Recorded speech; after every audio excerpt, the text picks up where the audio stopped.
Welcome to the Catalyst Webinar and Dialogue Series. I'm Kendall Marlowe with the Kempe Center for the Prevention and Treatment of Child Abuse and Neglect, and I thank you for joining the global community driving change in child welfare. This October, we come together again for the virtual Call to Action to Change Child Welfare Conference. This annual convening of people from across the world aims to transform child welfare and build justice and equity, all through honoring the voices of those impacted by child welfare systems. We're here today as part of a webinar series in advance of this fall's conference. In every session of this series, we'll explore actionable initiatives that will come to life in our conference in October. We'll address and even challenge our field's core structures, policies, laws, and values, and we'll ask ourselves, where must we go from here? Then, following each webinar, we'll host a dialogue. Those conversations are intended to foster open, honest, and challenging debate. We invite you to join us at each webinar, as you're doing now, and then share your voice in each dialogue that follows. If you're viewing this webinar from within Attendee Hub, we encourage your questions and comments through the Q&A feature on Attendee Hub. If you're with us through Zoom, you can use the chat box function to engage. We'll take time at the end of the presentation today to address your comments and questions, so please give us your thoughts throughout this session. For today's webinar session, we welcome Elizabeth Wendell, Kevin Campbell, and Jerry Milner.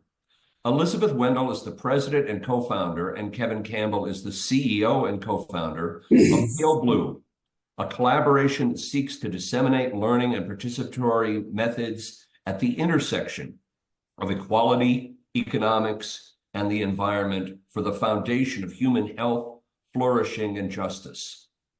Dr. Jerry Milner has held senior child welfare leadership positions at state and federal levels and is currently co-director of the Family Justice Group, which seeks to disrupt the child welfare pipeline to family separation by supporting families, preventing surveillance and intrusion, and building on the strengths of families and communities. Elizabeth, Kevin, and Jerry, thanks for being with us, and please take it away. Thank you, Kendall. Appreciate it. I'll get us started here in just a second. Go. All right, thank you so much. Welcome, glad you're here with us. We are going to, each of us, take about 10 minutes and share some information, and then we're going to make sure that we protect some time to interact with you as an audience. We're looking forward to it. Our talk today, Early Origins, Pathologizing Families in the Overmedicalization of Child Abuse and Neglect. And let's go ahead and go to our next slide, and I'll get us started. I'm going to look at this in a particular way. One of the things Elizabeth and I think a lot about and speak a lot about is the concept of moving from decontextualizing practice to recontextualizing. And I want to contextualize by talking a bit about history, this conversation about medicalization and pathologizing humans.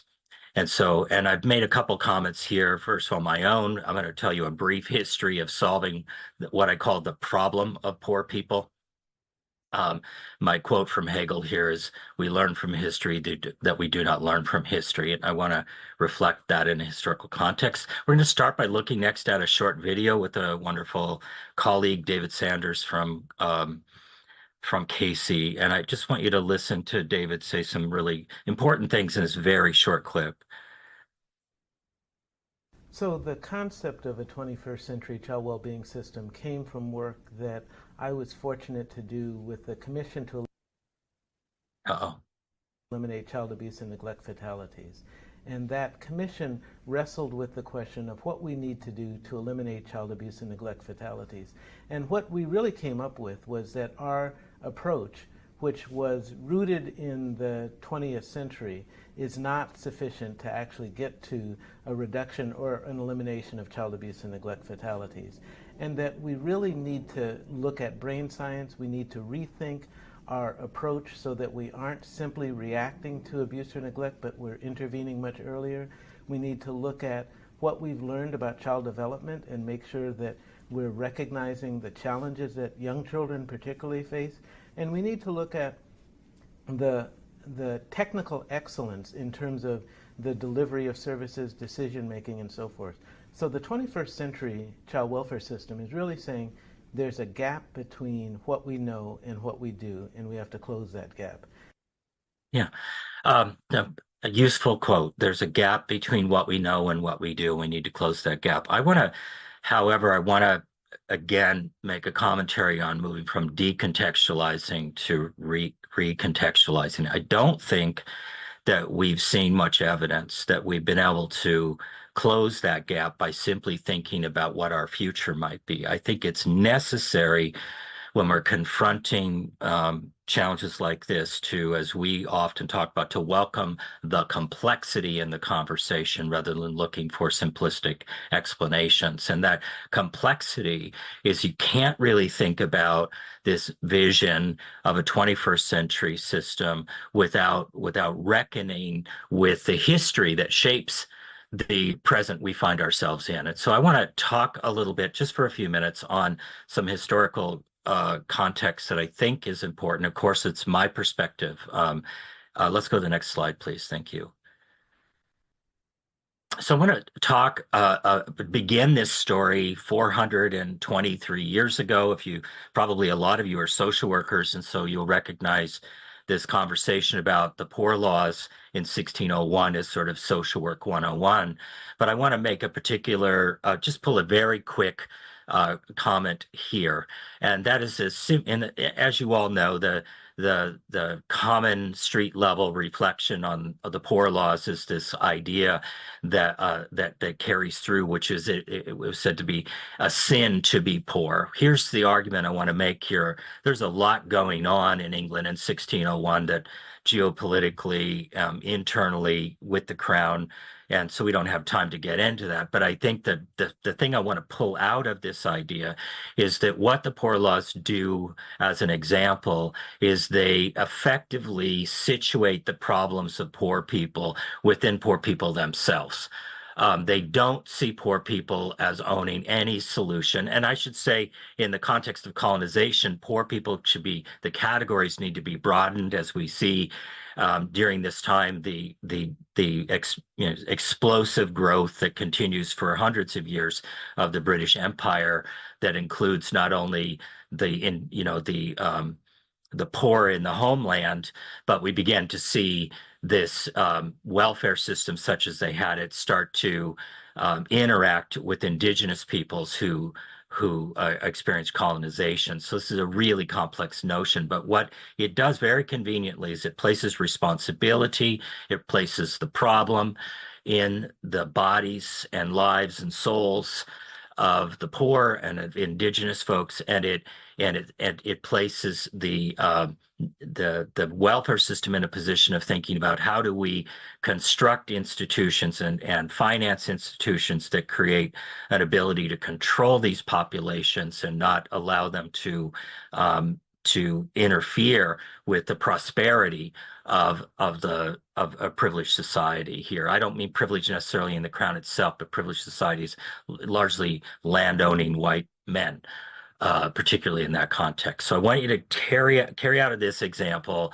the situating the problem in the bodies of those experiencing the problem, and not looking at people as people, not looking at people as holding solutions, but people as certain people representing a problem or a challenge to the state. Let's go to the next example. We jump ahead here to the 20th century. We heard Dr. Sanders there speaking about running a 20th century system when we need a 21st century system. I want to start a narrative, a little less known narrative, with what becomes known as the new welfare state design that comes out of England and is developed in 1942 by Lord Beveridge, or at the time his name was William Beveridge, later known as Lord Beveridge. Beveridge had been the director of the London School of Economics. He had moved to Cambridge, and he was asked by Churchill and his cabinet to take on a review of the English welfare state, again, both domestically and in the empire, and to recommend something new to replace the poor laws. The new poor laws, which had come about, I think, about 1837, had continued to exist and end up being repealed and replaced with Beveridge's ideas. And Beveridge cast a new narrative to replace the idea that sin drives and the punishment of God drives the problem of poverty. He says that's old-fashioned thinking. We need to think about science. And the science that he happens to be influenced by, which is strongly present in 1942, is the science of eugenics. He's a member of the British Eugenics Society. He buys into a more modern idea, what effectively we come to recognize as a pseudoscience, but the science of eugenics, or the idea of the pauper gene, that what's different about the poor, about people with disabilities, about disfavored groups, is in the genes. Even though Watson and Crick haven't discovered those genes yet, there's a working theory of genes at the time, and the idea that becomes popularized and important and shapes not our political reality at the time, including the war itself, is the idea that there are human-like creatures that have the misfortune of not being fully capable as human beings because they have this genetic difference, and that as a result of this gene difference, that they will never be able to take their place, regardless of investment, as full members of a society. Instead, they'll be a drag on the race. They'll be a persistent source of problems and risk to society, and that this is a population that needs to be managed. He very skillfully crafts a narrative called the Five Giants that you can see in this picture, that identify, and you can see the image of him using a sword to tackle or to solve this problem.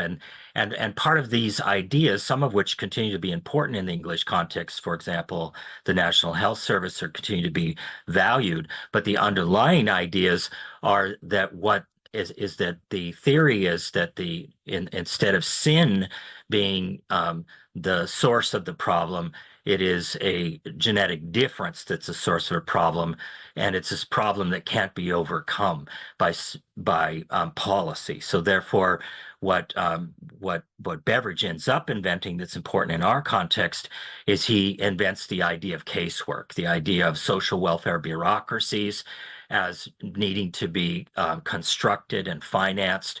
And the idea here is that what social work effectively will be the workforce in these social welfare bureaucracies, and they will substitute through their fully human capabilities, they'll substitute their judgment, their intelligence, their education for the impaired abilities of people with the pauper gene.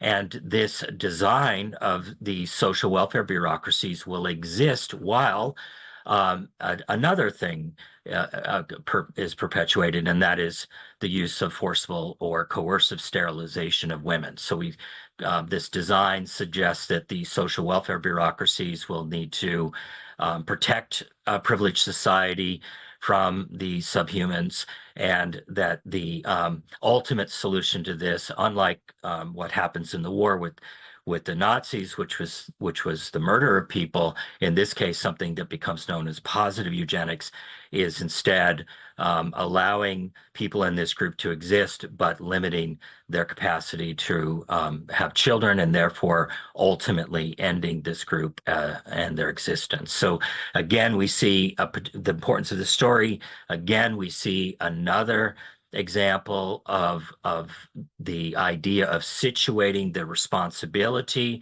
for the problems of disadvantaged groups and discriminated against groups as a problem that exists within them, that is beyond their ability to solve, and requires response from larger society. So let's go to then the next iteration we see of this as we can begin to come into focus today in 1980 is the publishing of the DSM-3. The development of DSM begins roughly in 1974. It's published in 1980. Let's start with what's different about DSM-3 from DSM-1 and 2.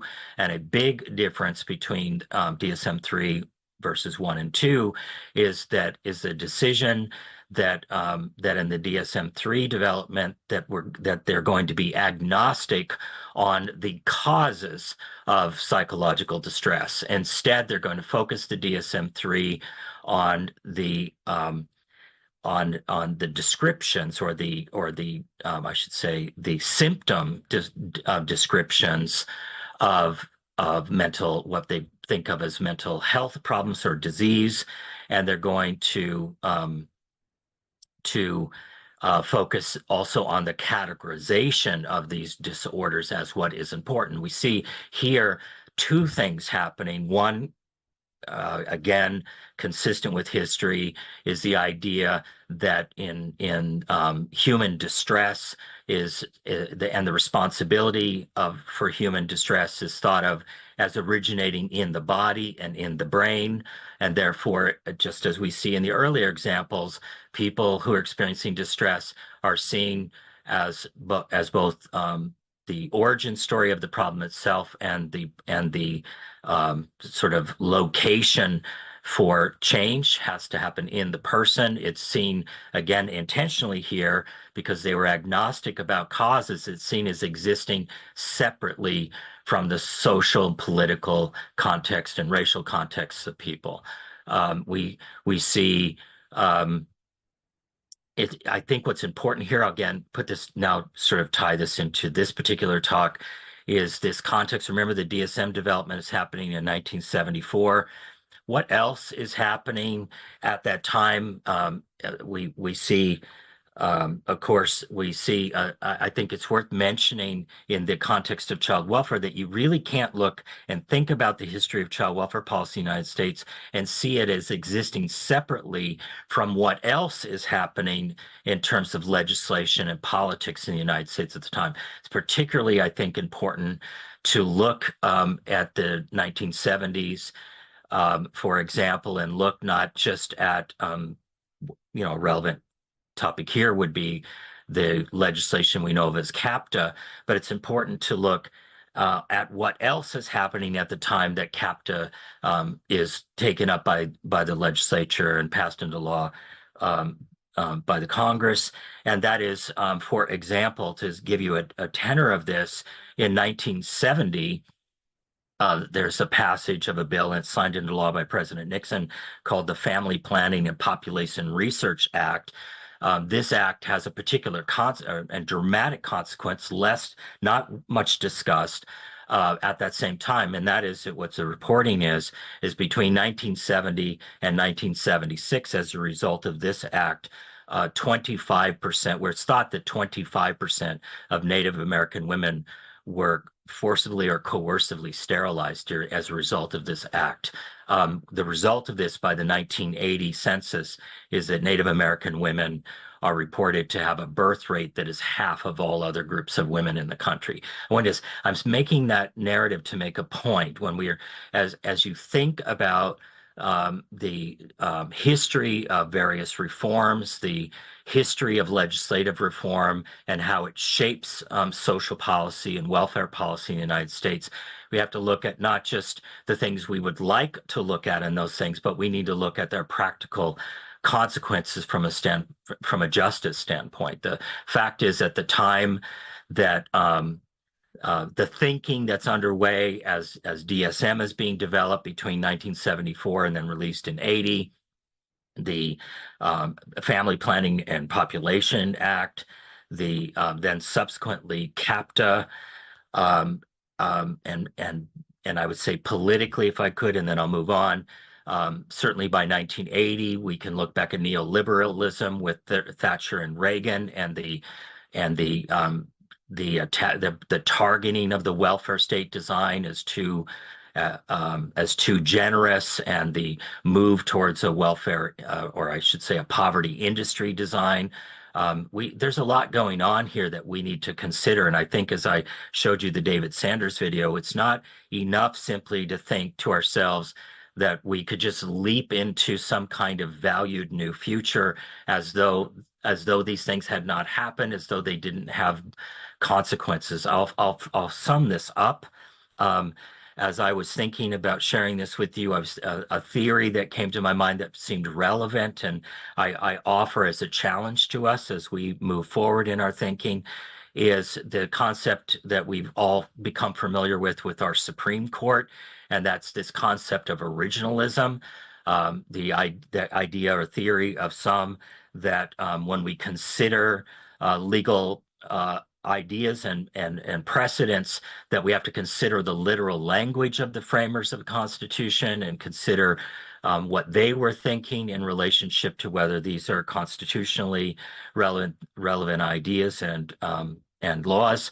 I would borrow from that the tendency I think we've seen in welfare reform conversations, and particularly child welfare, to be originalist ourselves, that we seem to want to look at the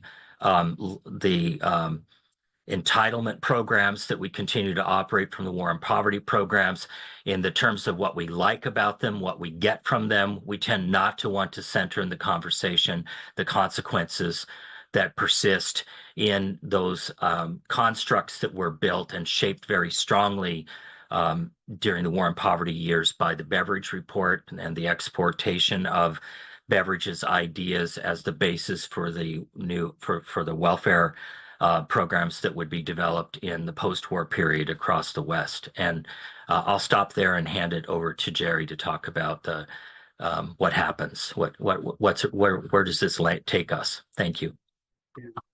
Thanks so much, Kevin. Thanks to all of you. As Kevin said, I want to talk a little bit about where some of these tendencies and trends throughout our history have led us today. I also do feel compelled to address how the impact of some of the Kempe work back in the 60s and 70s really made, in some respects, made it okay to pathologize and to further this concept of looking at character defects within parents as a way to approach them and deal with problems that have much broader roots in social determinants of health and the social conditions under which people live. So where I think all of this has led us is that in child welfare, certainly, we have a very reactive culture. We have a fix-it culture, and we're okay spending our money on trying to fix problems, but not nearly as okay in spending our money on trying to support families.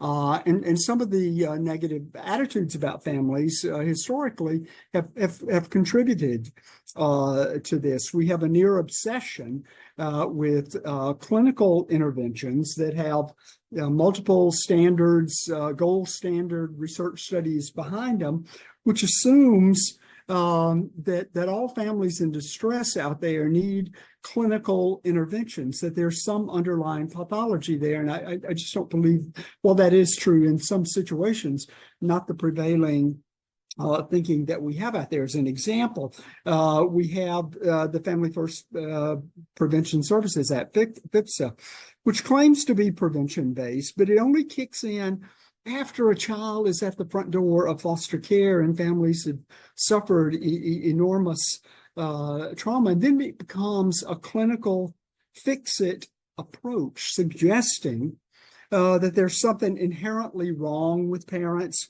and that the only way to deal with that is to treat them for problems like mental health disorders, substance abuse disorders, or lack of parenting skills, none of which may contribute to the root causes of why those families are coming to the attention of our child welfare system. As Kevin has mentioned already, we have the CAPTA legislation, which has a tremendous impact on the well-being of children and families, primarily through this concept of mandatory reporters, which in effect places concerns about what we call neglect of children, which is by far the majority of circumstances that we're dealing with in child welfare. We put that on the same par as horrific abuse, and we even threaten mandatory reporters with their own integrity and professional capacity if they don't report people for what may be a condition of the social environment in which they live. In some states, everybody is a mandatory reporter, although some states are trying to get around that by finding more supportive ways. But it leaves me wondering, I'm not sure Dr. Kemp ever imagined that children coming to school unclean or unprepared for class would be treated in much the same way as a child with twisted bone fractures. And I think that's an example of how far we have come, how expanded we have become in our treatment of children, families, and the circumstances in which they live. Another federal policy that has very harmful consequences is the largest pot of federal money for child welfare out there, our Title IV foster care funding, which spends, again, by far, the majority of its billions on paying somebody else to take care of a parent's child rather than investing in those parents themselves and improving their capacity. And I would say that our values are really the blockage for us getting to that place. I'd be remiss if I didn't mention temporary assistance to needy families, the TANF program. This is the major federal funding source of financial assistance for families in need, yet we spend a tiny fraction of that TANF funding on actual assistance to families who need it to avoid disrupting their family integrity and coming into contact with child welfare. And the rest of it becomes one of the biggest slush funds that there's out there for states, including paying for states to actually investigate, despite the fact that we know that 3/4 of the 4 million reports of child abuse and neglect that we get every year in our country are due to somebody's perception of neglect, which is very often linked back to poverty. We don't use the available funds that we have to alleviate that root cause. And I actually find that unacceptable. And for so many of the reports and services that we do have available, those clinical services, guess what? We have to have a clinical diagnosis that often comes from the Diagnostic and Statistical Manual that Kevin mentioned before we can use our federal funds to actually help somebody. We have to fit them into a category that allows them to fit some characteristic of pathology before we will spend our money. And I think that's a legacy of where we have led ourselves and been led by others in thinking about parents who simply very often don't have the resources. So apart from the federal policy, there are actually 3 points I want to make. One is that we do have harmful federal policies that continue this cycle. The second is that we continue to conflate poverty with neglect in our country. We know that poor families are those families who most often come into contact with child welfare, particularly poor people, poor families of color. Yet in so many places, we continue to deny that poverty is actually the culprit. In this way, I would suggest that poverty has become a proxy in many ways for pathologizing families, for pathologizing race, for pathologizing othering families and isolating them from the broader society. What we call neglect varies tremendously by the state and the location and even the caseload that you are subject to, and mandatory reporting just tends to add to that.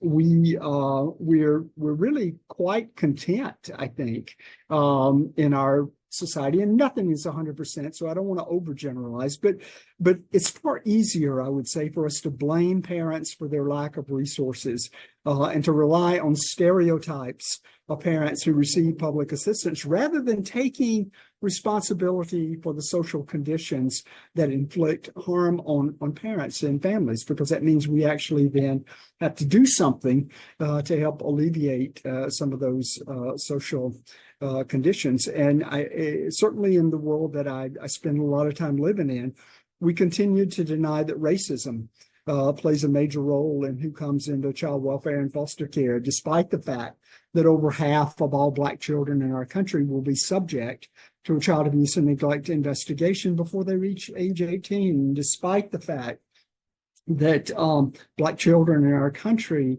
are 2 times as likely as white children to come into foster care. Does that mean more Black families are harming their kids? No, it does not mean that.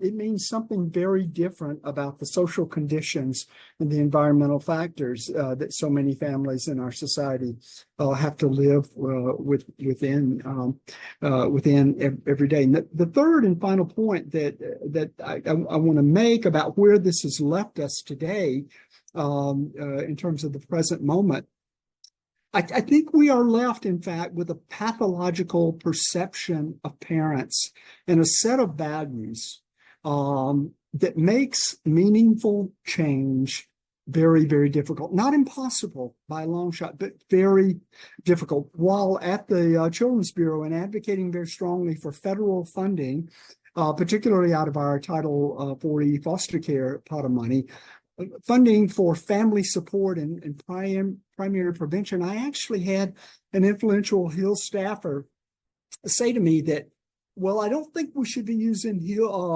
federal funds for asymptomatic families, meaning until they show signs of pathology and dysfunction, we're not going to help them. That's not what our programs are set up to do. And I would say that those views are far more broadly held and guide us in ways that we might not that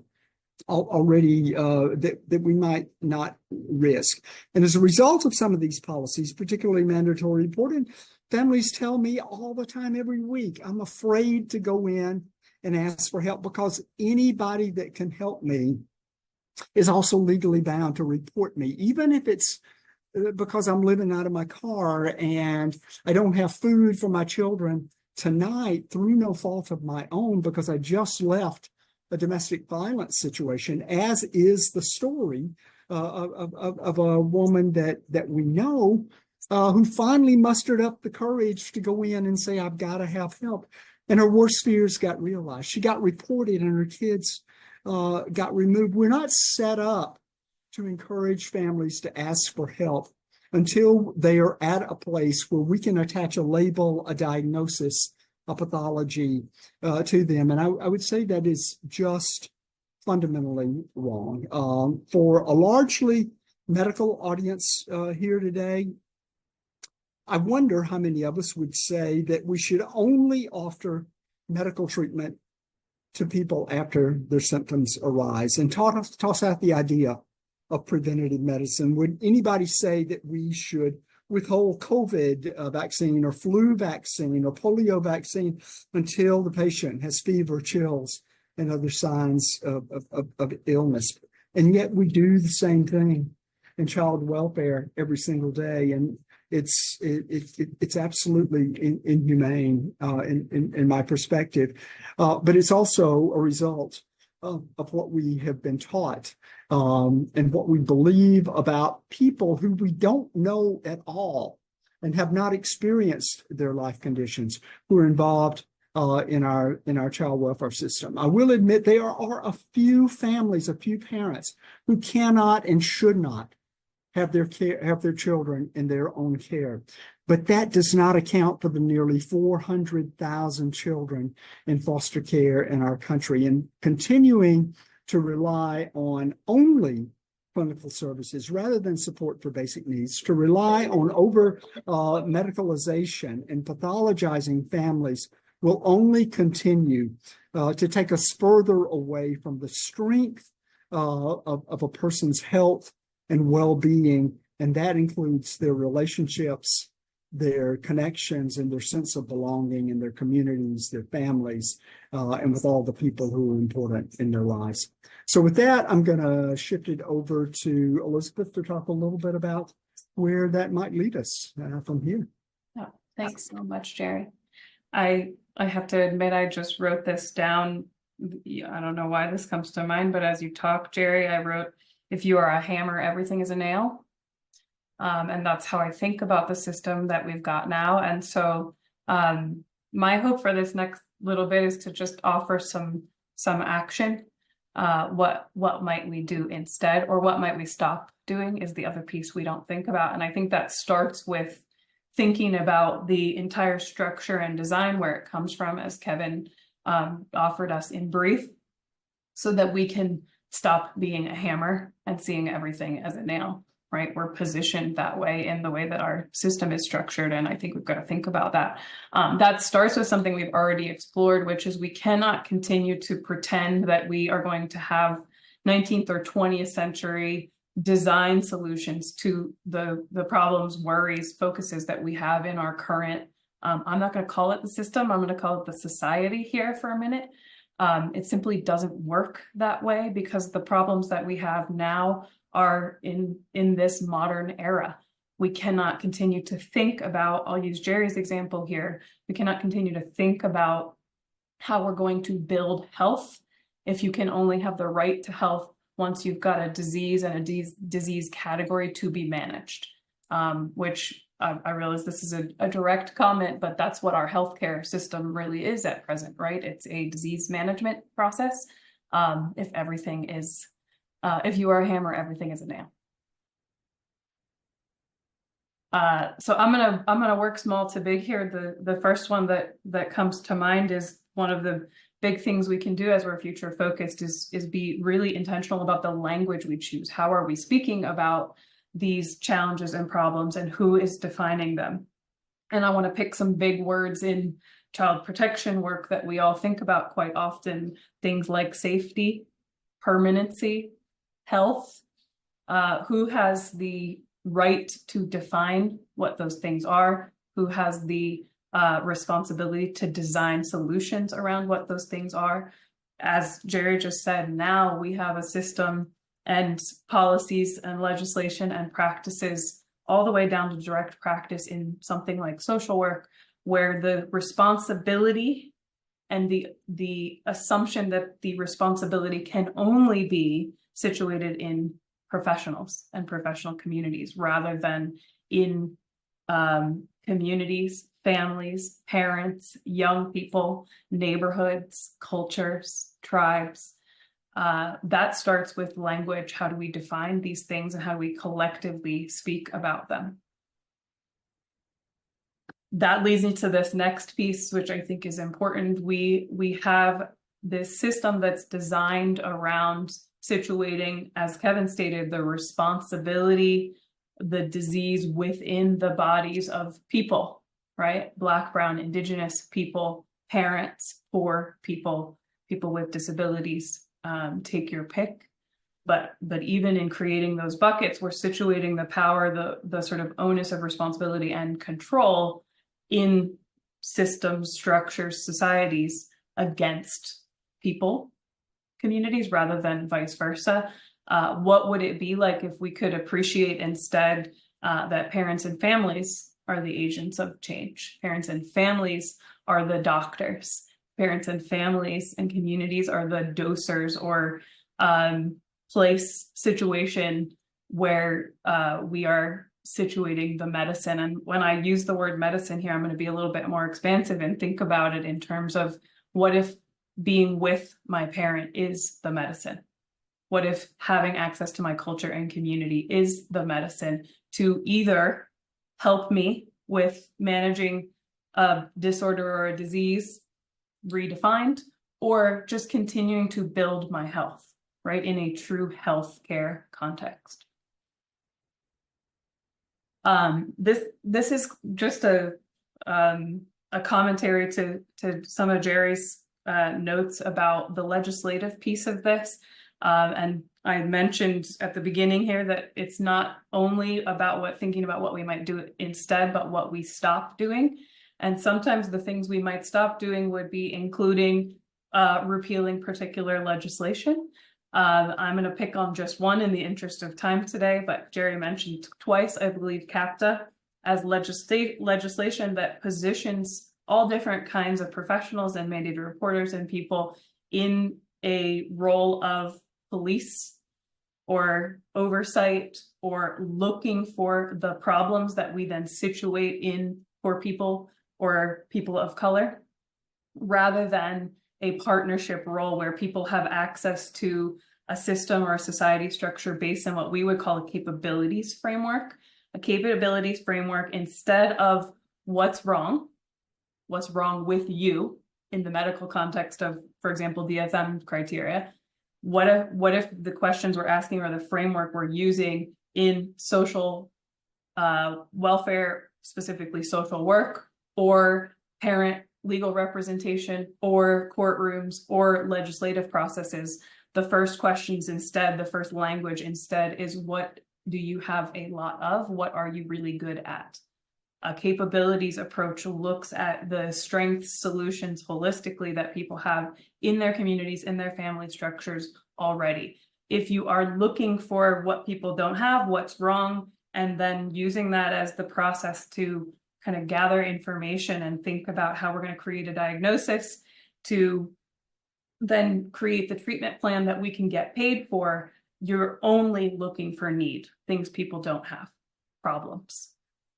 Capabilities instead, what people have a lot of, what are people really good at, what happens to the power dynamic in those relationships if we start with questions like that. Specific to the sort of medical commentary of this, I think we can also continue to move towards something that some groups are now calling precision medicine. Precision medicine being maybe a little bit in opposition to what the language sounds like, but rather than just, okay, this is heart disease and here's how we treat it, do we correctly, adequately, and contextually understand the context which leads to particular physical health or mental health challenges that people encounter? Think about the 3 E's that Kendall mentioned in the introduction. How does the environment where we live, what we have access to in that environment, affect our health trajectory, or our disease trajectory? Where does economics fit into that? We cannot conflate poverty and neglect. Or I'll make a further argument, because I hear this sometimes, we cannot conflate poverty and abuse. Being poor is not abuse. It also changes how we treat then in the sort of medical capacity of that, if we're responding to environment, economics. And the third would be equity. We've acknowledged in this space, in legislative process, in social work practice, in many, many other contexts, that the root of this kind of practice that we have is around othering, separating, disadvantaging, dehumanizing particular groups of people, often based on race or the color of their skin. And that, again, creates the context we have now. And so one of the things that we look at quite often is the place matters research. I didn't mention this, but I will in the middle here. We've got quite an extensive resource list to continue to dig into this for all of you as we close. But the place matters research really boils down to something really simple, but that we don't have the opportunity to think about very often. What surrounds us shapes us is the language that the Harvard Center on the Developing Child would use for this. In other words, we cannot continue to use the process we've got to categorize the symptoms, even agnostically, as Kevin said, without considering the context which leads to those things. if you live in a body, a neighborhood, a community in severe distress about how you're going to feed your children, if you are going to be physically harmed because of the neighborhood that you live in, if you have access to clean drinking water. Those are just big examples, but there are thousands of them in the SDOH research. If you're thinking about that and that distress piles up in your body, that is a place to come to in thinking about how do we respond to the distress of the inequality of the environment or of the economic issues, rather than let's treat this disease that this person created in themselves. And it's a really important distinction, I think, that we can see in changes in practice, but also in legislation, right? Including removing certain legislations that simply don't support this. I just want to briefly acknowledge this. We don't have anywhere near enough time to dig into this deeply, but Los Angeles County, as some of you have probably watched, has recently being the last couple of years, begun to share some of their outcomes related to thinking about place, thinking about going from what we would say decontextualized to recontextualized. And that is showing up in their data in particular ways, namely their very high PIN placement numbers. And the other important one that we tend to sometimes forget about, their very high reunification numbers or staying safely with a parent. I'm giving this example for a couple of reasons, but the big one is, I think sometimes when we talk about what we might do instead or stop doing in this future focus part of the conversation, we forget to point to places that are already working in that direction. The other reason that I bring up Los Angeles County as an example of this, in addition to their data, is I think they are a good look at the things that we invest in financially and the things that we divest from, meaning where do we put our money, including those big pockets of money that maybe are being used really inadequately or inappropriately, which leads me to this last bit. What if we consider health in place of diagnosis, meaning we don't have a process where diagnosis is required as sort of a prerequisite to being healthy, and we don't situate that health only happens in a doctor's office. Doctors, lawyers, other professionals certainly are catalysts, supporters of that, allies, partners of that. But most of what we would consider health building actually happens in your life, in your neighborhood, in your community. Certainly true for not only young people in care or dealing with economic instability or unsafe neighborhood or other environmental factors, but for their parents, their grandparents, their aunties. And I think if we could work towards a system where instead of requiring the category and this person fits this list of symptoms, therefore they qualify for care or health, we have a very different conversation on our hands. I've jotted down just a gut reaction to something you said, Jerry. You don't have the right to health until you are sick in our current system. And that seems a bit backwards. I'm going to finish just the last minute here with a very brief story that I heard this week that I think makes sense of the sum of what we might do differently in a really brutal way. And the story in brief is a young woman, 16 years old, really struggling with suicidal ideation, really struggling with her mental health, had been for many years. Her parents, who she was living with, her two parents and her sister, had asked repeatedly for help, primarily from their local hospital and their mental health crisis team, which is associated with the police force in their particular community. Despite being absolutely terrified that this child was going to be removed as a result of them asking for help. What in fact happened is this child was hospitalized for, I believe, a fourth time, was in a sort of acute unit in the local hospital for a week, and then was returned back to her parents. And her parents were absolutely terrified, had been for the last couple of years, taking 12-hour shifts, including sitting next to her awake while she was asleep, lest something lest she wakes up and something happens while they are not directly eyes on her. So you can imagine two exhausted parents just doing everything they could possibly think of. And the conversation that I'm going to end with here was one of the social service facilitators working with this family said, if you want a higher level of care for this child, if you think that's what you need, we think that's what you need. The best thing you can do to qualify for that is sign over your rights as parents. And I'm ending there because I think that's at least for me, was a really pertinent story to the conversation that we're having today, and where we have positioned people into corners, because you can't have access to health building in families and communities the way that you should until you are sick. And even then, we're asking people to let go of or never have acknowledged their capabilities in that. So lots of things I think we can do. I'm mindful of time. We could obviously have a many weeks conversation about this, but I want to make some space for questions. So I'm going to stop there, and thank you very much.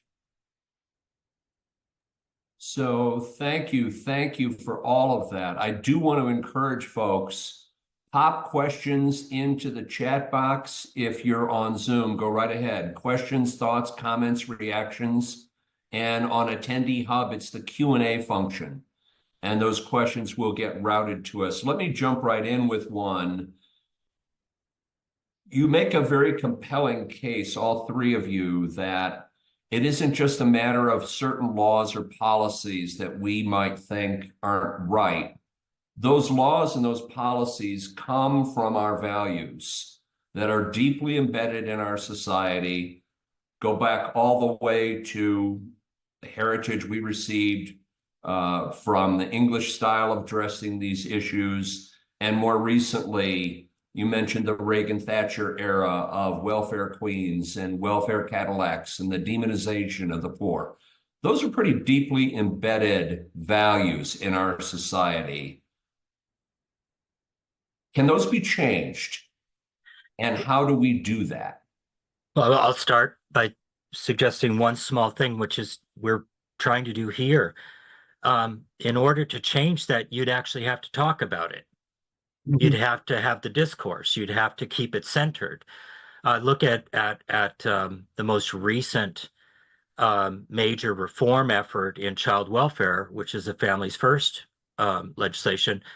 Instead of looking at the question you've just asked, that legislation, which is largely informed by the industry, suggests that the thing that the poorest people in the nation who are at risk of losing their kids have been waiting their whole lives for is somebody's proprietary clinical model to be delivered and paid for. That fails. It fails to welcome the complexity and the breadth of the problem we are talking about.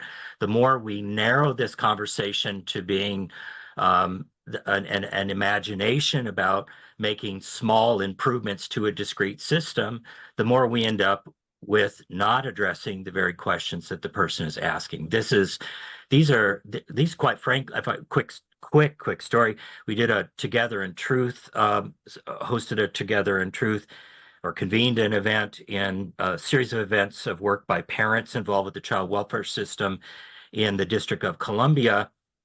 Big takeaway from the wisdom and capability of parents was child welfare didn't do this to us. Instead, they said child welfare finished us off. What do you mean by that? Every welfare department in the district hammered us, they said. It was child welfare at the end who finished us off. What are we saying? This is an all of government discussion, not simply a child welfare discussion. That one of the problems we've had is using child welfare as an institution as a proxy for child safety and being unwilling to talk about the larger dynamics in policy and politics that are shaping the well-being outcomes for America's kids. Yeah. I'm going to add one very brief comment to Kevin in terms of changing values, and that comment is proximity. We have to know people as other human beings. and listening to people who've had the experience can do more to shape our thinking about them and the struggles that they face, and the challenges that are before them than many of the stereotypes that we hold very deep and sometimes don't even know that we're holding. So Elizabeth mentioned this in her presentation. Parents have to be the drivers of so many of the changes. They have to be on equal ground with us. And I haven't seen that playing out anywhere yet. So they are at the table and we get to know who they are, and that can shape our image of them and our willingness to shape policies that affect their lives. I think a practical example, Jerry, would be the opportunity to have an initial medicine conversation in the context. And I'm not going to say in the context of, I'm just going to say in the context. What's happening in your community? What's happening with your economics? What happened in the generations before you? What's your experience with everyday systematic racism? That affects in here. And we collectively have the responsibility to respond. So that responsibility just being the ability to respond. Yeah, simple thing. I want to quote the late Michael White. I think I'm not sure necessarily that this was his intention, but I'll take it there. But very simply, White said, "The problem is the problem. The person isn't the problem." How different is that from the history comments that I made? Poverty is a result of sin. Poverty is the result of the pauper gene. Poverty is, distress is the result of a disease or disorder in the body that is agnostic to the social and political context of people's experiences. What does White say instead? Focus on the problem, stop making people the problem. We're talking with a multidisciplinary audience here, but we do have a question from a physician, and it's this. I work as a physician and approach child abuse assessments in a holistic manner. Can you suggest practical changes in language for medical and nursing providers that can change what engagement looks like for families? Yeah, this is a great question. Thank you for it. I'll just give my gut reaction, but would welcome Jerry and Kevin's thoughts as well. We happen to teach this in our work quite often. And here's the advice I'll give. When you're thinking about language change, we sometimes say use family language. And I don't mean only the families you work with. I mean your own family, the other folks in your family who are not doctors or medical professionals. How would you ask it to them? Instead of tell me about your heart rate or your blood glucose, or I'm not a doctor, so I won't offer any more medical terms. How's it been? How's your stress? How's your sleep? And if even that's complicated, what time are you going to bed? What time are you waking up? Do you feel rested? What's going on underneath of that? Do you feel unsafe thinking about asking for help? To Jerry's point, just use what we would call family language, meaning how you would talk to a friend or a family member, rather than simply kind of the way we frame it sometimes. To quote a very popular book in the field, we might reframe our question of what's wrong with you to what happened to you. And very often we don't do that. We don't lead out with how are you feeling today? What is it that you think you need today? We consider it our responsibility to decide what they need, and then we give that to them. One final question, one quick final question here. We're just about out of time, but you've mentioned the issues of reporting to hotlines and mandatory reporting and some of the downsides of that. What's your suggestion? What's your solution? Should there be mandatory reporting? Should it not? Should it be limited to certain folks? What's the solution that you see as most effective? I'll just offer one. That it's a complicated question, right? But one, and it gets to Jerry's comments earlier, that people have to be sick before they can get care. So a reporting requires something to have happened in order to trigger a response. I would argue, having part of my background, spending some time as a school board president, is what I know about faculties and schools. Teachers know, faculties have a sense of the kids they're worried for, the families that are in distress. We should equip educators and schools in this country with more options to support the health and well-being of not just students, but their families by equipping them more than with an 800 number to make a report of abuse and neglect to child welfare. What are the actionable resources that our public schools and other school settings might be given access to, and their partnerships and relationships with parents and kids to respond to early signs of distress. An example for people to look at that's done this is the Cambodian Children's Trust. So look up Cambodian Children's Trust and look at their Village Hive model. Everyone in their design, the thing that brings you in contact with their system is anyone in the community who thinks there's a family having distress.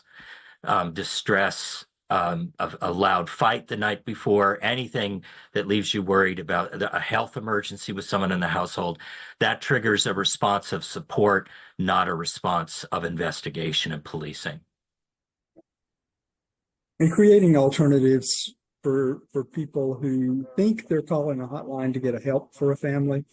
I think a lot of the school teachers, for example, who call the hotline may not really think a parent is harming a child, but they think they're trying to get help for a child. And that most often does not happen. They get an investigation.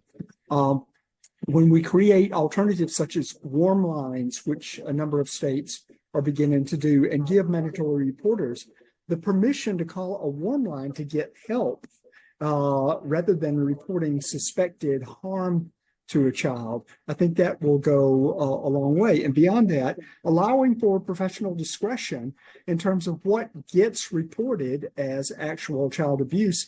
A doctor should know, a school teacher has the ability to make some discernment without requiring that everybody report or lose their license.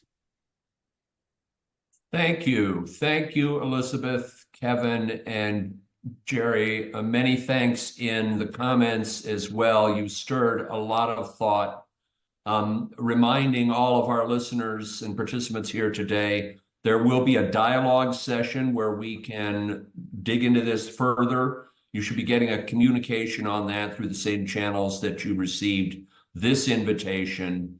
And round of applause. Thank you, Kevin Campbell, Jerry Milner, and Elizabeth Wendell for being with us today. Let's continue the conversation. Let's continue the change. Thank you all. Thank you. Guys, thank you.